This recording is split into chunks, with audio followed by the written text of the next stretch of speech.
Hello everyone, my name is Jiten Singh. I am working here as a software engineer in the department.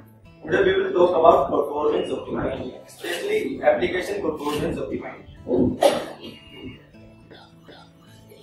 What is performance optimization?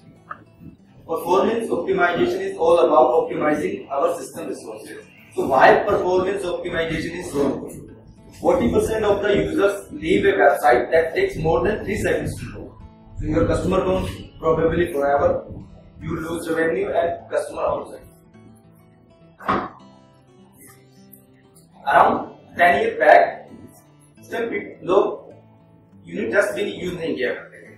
तो वो अपने bug कैसे fix करते थे? वो just क्या करते थे, अपनी एप्लीकेशन को ब्राउज करते थे और फीचर्स को चेक करते थे. और मैनुअल प्रोसेस थी. इसमें प्रॉब्लम ये थी कि एक तो ये बोरिंग थी और दूसरे टीडीएस का भी.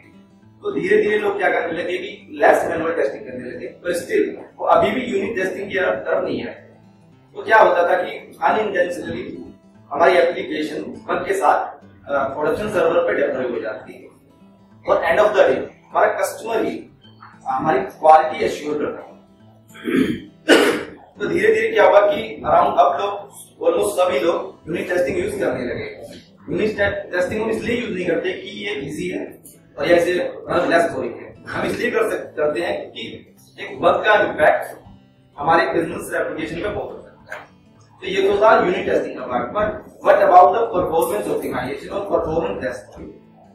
एक परफॉर्मेंस इशू सेम इम्पैक्ट डाल सकता है जैसे हमारे एप्लीकेशन पे डाल सकता है. तो सबसे पहली बात आती है कि हम मेजर कैसे करें, कि हमें पता कैसे लगेगा कि हमारी एप्लीकेशन का कौन सा पार्ट और कौन सा फंक्शन कितना टाइम ले रहा है या फिर वो कितनी बार कोड हो रहा है. सो फॉर्चुनेटली हमारे पास कुछ अच्छे टूल्स अवेलेबल हैं मार्केट में. हम उनका यूज करके अपने सिस्टम को, अपने एप्लीकेशन के बिहेवियर को प्रोफाइल कर सकते हैं और मेजर कर सकते हैं कि कहाँ हमारे कौन सा पार्ट या कौन सा फंक्शन हम इजिली ऑप्टिमाइज कर सकते हैं. एक्चुअली हम मेजर करते क्या है? हम मेजर करते हैं कि हमारा एप्लीकेशन एक साइकिल ने कितनी मेमोरी कंज्यूम की, द नंबर ऑफ टाइम कोई फंक्शन कितनी बार कॉल हुआ, the number of duration of the functions execution. हमारे एक फंक्शन ने एग्जीक्यूट होने में कितना टाइम लिया और हमारे एक साइकिल में हमारे नंबर ऑफ एसक्यूएल क्वेरीज कितनी है.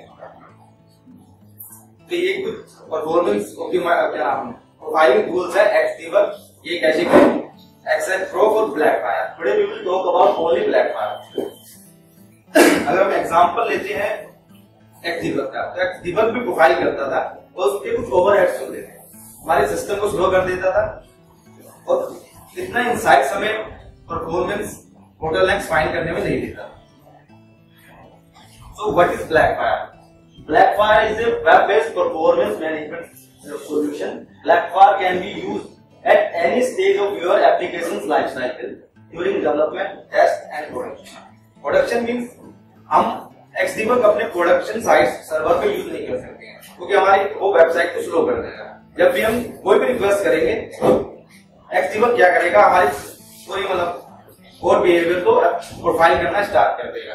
Blackfire का ये सबसे बड़ा एडवांटेज है कि हम इजीली इसे प्रोडक्शन सर्वर पे इजीली हम यूज कर सकते हैं और बिना हमारी परफॉर्मेंस पर इम्पैक्ट डाले. ये एक्चुअल में करता क्या है कि सिंपल रिक्वेस्ट में ये हमारे कोड को प्रोफाइल नहीं करता है. बेसिकली क्या करता है, जब भी हम प्रोफाइल ट्रिगर करते हैं एक special header X Blackfire query send करता है. उसमें कुछ ऑप्शंस होते हैं और कुछ ऑथेंटिकेशन डिटेल्स होती है जो हमारे रिक्वेस्ट के साथ जाती है. तो ब्लैकफायर को पता लगता है कि हाँ अब हमें प्रोफाइल करना है. सबसे पहले हम इसे यूज कैसे करेंगे? हमें सबसे पहले तो ब्लैकफायर की वेबसाइट पे जाके रजिस्टर करना पड़ेगा. ठीक है, फिर वो कुछ क्रेडेंशियल हमें प्रोवाइड करेंगे like server ID, server token, client ID और क्लाइंट टोकन. तो ये कुछ कमांड्स हैं. हम इसके थ्रू ब्लैकफायर अपने सर्वर पे इंस्टॉल कर सकते हैं. सबसे पहले हमें ब्लैकफायर इंस्टॉल करना पड़ेगा, फिर हमें ब्लैकफायर क्लाइंट इंस्टॉल करना पड़ेगा, उससे हमें सर्वर पे कॉन्फ़िगर करना पड़ेगा. तो हम प्रोफाइल ट्रिगर कैसे करेंगे? इसके दो वे हैं. एक तो है ब्लैकफायर कंपेनियन जो कि गूगल क्रोम एक्सटेंशन है और दूसरा है ब्लैकफायर क्लाइंट, एक CLI बेस्ड यूटिलिटी है.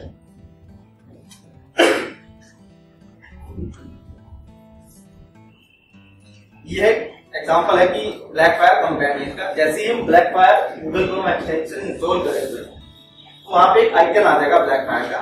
तो वहां पे जैसे ही क्लिक करेंगे तो ये हमारा एक डैशबोर्ड पेज है, हमें सिर्फ इस पेज को प्रोफाइल करना है। तो हमें सबसे पहले उस आइकन पे क्लिक करना पड़ेगा। वहां कुछ ऑप्शन है कि इसी आप प्रीवियस प्रोफाइल के साथ कंपेयर करना है कि नहीं। अगर नहीं करना है तो आप न्यू प्रोफाइल क्रिएट कर सकते हो, ब्लैक फायर प्रोफाइल पे क्लिक कर सकते हो, वो प्रोफाइल करना स्टार्ट कर देगा। और यहाँ पे आपको कुछ समरी कि मतलब होल्ड टाइम कितना था, कि हमारी एप्लीकेशन ने टोटल टाइम एग्जीक्यूट होने में कितना लिया, हमारा सीपीयू कितना टाइम लिया, हमारी मेमोरी कितनी कंज्यूम हुई और इनपुट आउटपुट में कितना टाइम हमारा लगा। तो ये उस पेज की एक प्रोफाइल है, गोल ग्राफ है। इसके दो पार्ट है, एक तो है हमारा गोल ग्राफ और लेफ्ट साइड में है हमारी लिस्ट व्यू। तो सबसे पहले कि हम फाइंड कैसे करेंगे कि कौन सा फंक्शन हमारे ओवरहेड्स क्रिएट करता है। इसके दो वे हैं, एक तो गोल ग्राफ से स्टार्ट कर सकते हैं टॉप टू बॉटम, कि रूट पाथ फॉलो करते जाएं और जो भी फंक्शन ज्यादा बार कॉल हो रहा है या बहुत ज्यादा टाइम ले रहा है हम उसे पकड़ लें। लाइक मुझे एक फंक्शन मिला हमारा गेट करंट नंबर, ये अराउंड 44 टाइम्स कॉल होगा और ये अराउंड 122 ms ले रहा। जब हम कोड की तरफ देखते हैं, ये कोड है, ये फंक्शन एक्चुअली करता क्या है कि करंट कंपनी की डिटेल्स रिटर्न कर रहा है। और ये 44 टाइम्स कॉल हो रहा था और हर कॉल में सेम रिजल्ट रिटर्न कर रहा है। तो हमने डिसाइड किया कि जब ये सेम रिजल्ट रिटर्न कर ही रहा है तो क्या हम इस रिजल्ट को कैसे कर सकते हैं। तो हमने एक स्टैटिक वेरिएबल यूज किया एज ए कैसे कंटेनर। फर्स्ट रिक्वेस्ट पे हमने कंपनी डिटेल उस वेरिएबल में स्टोर की और सेकंड कॉल में हमने चेक किया कि इस वेरिएबल में कुछ अवेलेबल है कि नहीं। अगर अवेलेबल है तो हमने डायरेक्ट रेस्पॉन्स रिटर्न कर दिया और हमने डेटाबेस पे कोई क्वेरी नहीं, फिर हमने इसे प्रोफाइल किया। अब अराउंड हमारा टाइम 122 ms से घट के 64 ms आ गया और कुछ हमने नंबर ऑफ कॉल्स भी रिड्यूस की और हमने 44 कॉल से 24 कॉल पे रिड्यूस कर दिया है। फिर हमने दोनों प्रोफाइल को आपस में कंपेयर करके देखा तो अराउंड 21% हमारी परफॉर्मेंस इंक्रीज होगी। और यहाँ पे देखेंगे तो 122 ms से करके हमारा टाइम 64 ms आ गया। तो ये थी की बात कि हम करंट पेज को, करंट गेट रिक्वेस्ट को हम कैसे प्रोफाइल कर सकते हैं। अब बात आती है कि हम एजेक्स रिक्वेस्ट को कैसे प्रोफाइल करेंगे ब्लैक फायर के साथ। तो उसके लिए हमें ब्लैक फायर की कमांड लाइन यूटिलिटी यूज करनी पड़ेगी। सबसे पहले हमें इंस्पेक्ट एलिमेंट करके नेटवर्क पे जाके उस एजेक्स रिक्वेस्ट का CURL कॉपी करना पड़ेगा। फिर हम कमांड लाइन में जाएंगे और ब्लैक फायर टाइप करके उस URL को पेस्ट कर देंगे। जैसे हम एंटर करेंगे तो ब्लैक फायर प्रोफाइलिंग करनी स्टार्ट कर देगा और कुछ समरी उस प्रोफाइल की यहीं पे डिस्प्ले कर देगा कि होल्ड टाइम कितना था, CPU टाइम कितना था, IO टाइम कितना था, मेमोरी कितनी कंज्यूम हुई, नेटवर्क इनपुट आउटपुट टाइम कितना था और हमारा SQL क्वेरीज कितनी रिक्वेस्ट थी और हमारी SQL क्वेरी एग्जीक्यूट होने में कितना टाइम लगा। अगर हम इस प्रोफाइल की तरफ देखते हैं तो हमें एक फंक्शन मिला जो कि फंक्शन था गेट डिटेल्स। ये अराउंड 248 ms टाइम कंज्यूम कर रहा है। तो इस फंक्शन की तरफ देखते हैं, इस फंक्शन में दो चीज बहुत गलत है। पहली चीज तो ये है कि हमने स्टेटस टेबल से स्टेटस स्ट्रिंग ली और हम फॉर लूप के अंदर डेटाबेस को क्वेरी कर रहे हैं, जो कि मतलब बहुत बैड प्रैक्टिस है।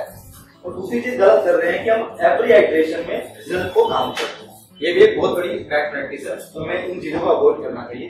तो हमने अगर सपोज करो कि हमारी स्टेटस टेबल में अराउंड 100 एंट्रीज है, ये लूप हमारा 100 टाइम चलेगा और 100 टाइम हमारी टिकट टेबल से वो डेटा रिट्रीव करेगा, यानी कि 100 SQL क्वेरीज और हमें रन करनी पड़ेगी। तो ऑलमोस्ट क्वेरीज हो जाती है अराउंड 101।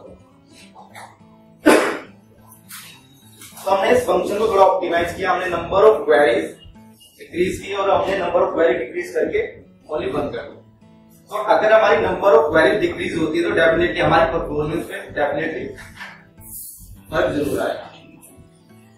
तो हमने इसे प्रोफाइल किया, हमारा टाइम घट के अराउंड 194 ms आ गया। फिर हमने उससे कंपेयर किया, तो हमारा जो परफॉर्मेंस इंक्रीज हुई है वो अराउंड 8% हमारी परफॉर्मेंस सही हुई है।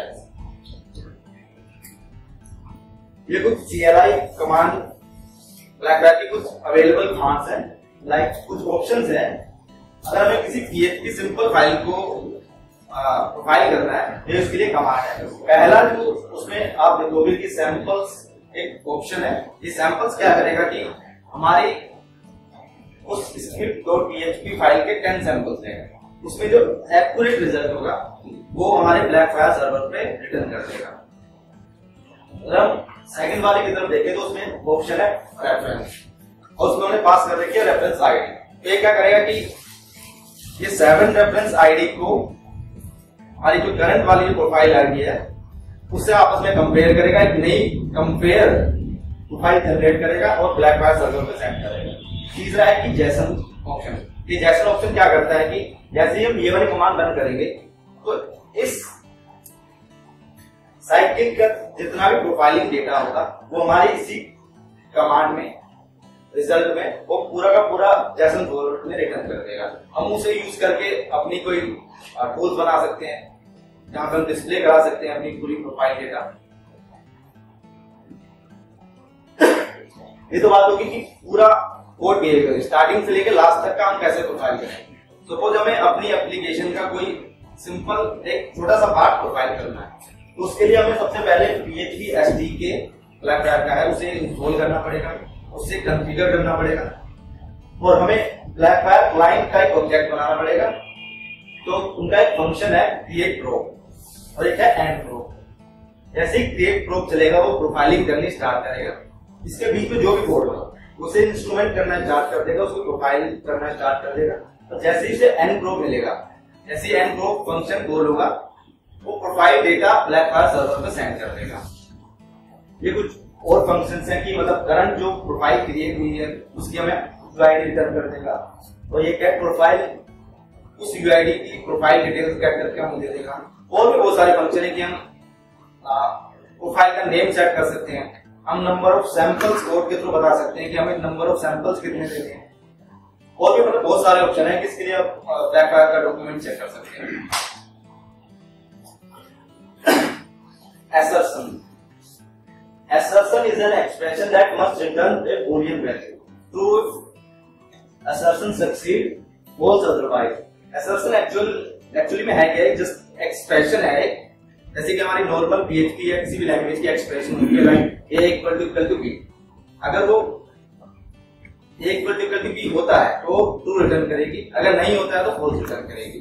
तो हम अपने एप्लीकेशन के लिए बाउंड्रीज सेट कर देते हैं कि सपोज हमारा जो होम पेज है वो अराउंड 100 MS से ज्यादा कभी लेना नहीं चाहिए, और उसमें हमारे होम पेज में कोई भी क्वेरीज नहीं चलनी चाहिए।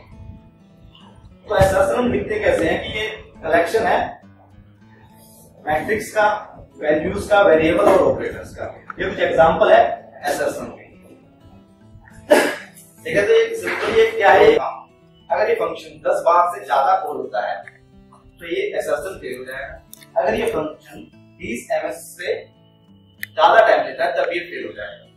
तो सपोज हमने अपनी एप्लीकेशन के सारे टेस्ट लिख दिए और अपनी एप्लीकेशन प्रोडक्शन सर्वर पे डिप्लॉय करते हैं। तो उस फ्यूचर में हम कोई नया फीचर ऐड करते हैं या एग्जिस्टिंग फीचर को क्या करते हैं, अपडेट करते हैं। तो डेफिनेटली उसके बाद हम अपने एप्लीकेशन को प्रोफाइल जरूर करें। अगर उस टाइम पे कोई भी या ऑप्टिमाइजेशन इश्यू आता है या परफॉर्मेंस इश्यू आता है इन टेस्ट के रिगार्डिंग, आपको उसी टाइम पता लग जाए कि हाँ यहाँ पे कुछ प्रॉब्लम है, इस स्पेशल मैट्रिक्स से प्रॉब्लम क्रिएट हुई है, तो हमें इस फंक्शन को स्पेशली ऑप्टिमाइज करने की जरूरत है। Thank you.